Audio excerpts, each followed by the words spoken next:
Jeg vil gerne sige velkommen til dig, Christian Andersen. Tak. Du har læst min bog. Du er virksomhedsejer, du har succes i dit liv, og du har en kæreste, og du har læst min bog. Ja, det har jeg nemlig. Den bog der. Det er den her lille sag her. Ja. 7 vaner, som ødelægger parforhold. Hvad fik du ud af at læse den? Altså jeg må jo sige, den gik lidt tid før jeg lige fik taget den op af bogregionen her. Og faktisk det der, jeg synes, der gjorde den rigtig spændende, eller jeg synes det der var, at det var, jeg fik lyst til at komme i gang, den op, at den var sådan en forholdsvis lille sag her, og den ikke var alt det her akademiske snak. Okay. Og det jeg så egentlig gjorde, og det var meget sådan spontant, synes jeg, det var, at min kæreste lige var forbi, det var sådan lørdag eftermiddag, ja. Og så læste jeg nogle passager op for hende. Ja.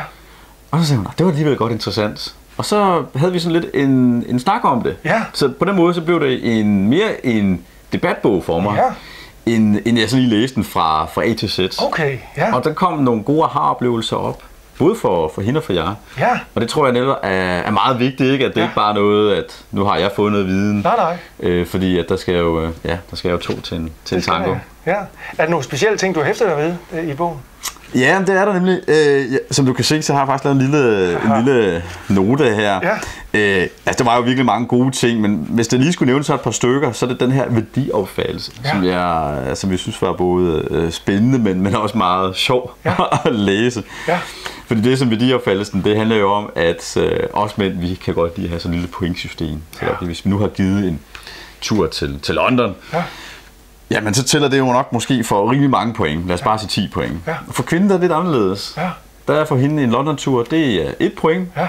Og at jeg havde købt blomster, det havde også bare været 1 point. Ja. Og det samme er det, hvis hun havde gjort noget for mig, vasket op, eller også givet en tur, så var det også bare et enkelt point. Ja. Så det er jo, og der er jo ikke noget, der er rigtig forkert her. Nej. Så det er jo lige så meget med, at man sådan forstår hinanden og siger, okay, jamen... Bare fordi, at jeg har givet den her tur til London, så betyder det jo ikke nødvendigvis, at jeg nu bare kan læne mig tilbage i sofaen den næste uges tid. Den går altså ikke. Nej. Godt. Fint. Ja.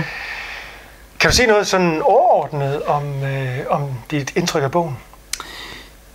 Ja, altså igen, at det er sådan en god lille sag. Det er sådan en god indføring i emnet. 4 sider. Det er nemlig, det er virkelig, det er ret nemt læst. Kort ind, ja. Og det er faktisk også en, man kan hoppe lidt rundt i. Okay. Så det er sådan en, det er bare noget, man kan klare på en lørdag eftermiddag. Ja. Så der er altså ikke nogen undskyldning tidsmæssigt. Og det var faktisk lidt den, jeg havde i starten. Ja. Så den er kort og godt. Ja. Og en god indføring i emnet. Og så kan man jo altid arbejde videre derfra, for det er jo en rejse. Ja, super. Tak skal du have, fordi du vil fortælle os om dit indtryk af bogen, og hvad du har fået ud af det. Det var så lidt. Tak skal du have, Christian.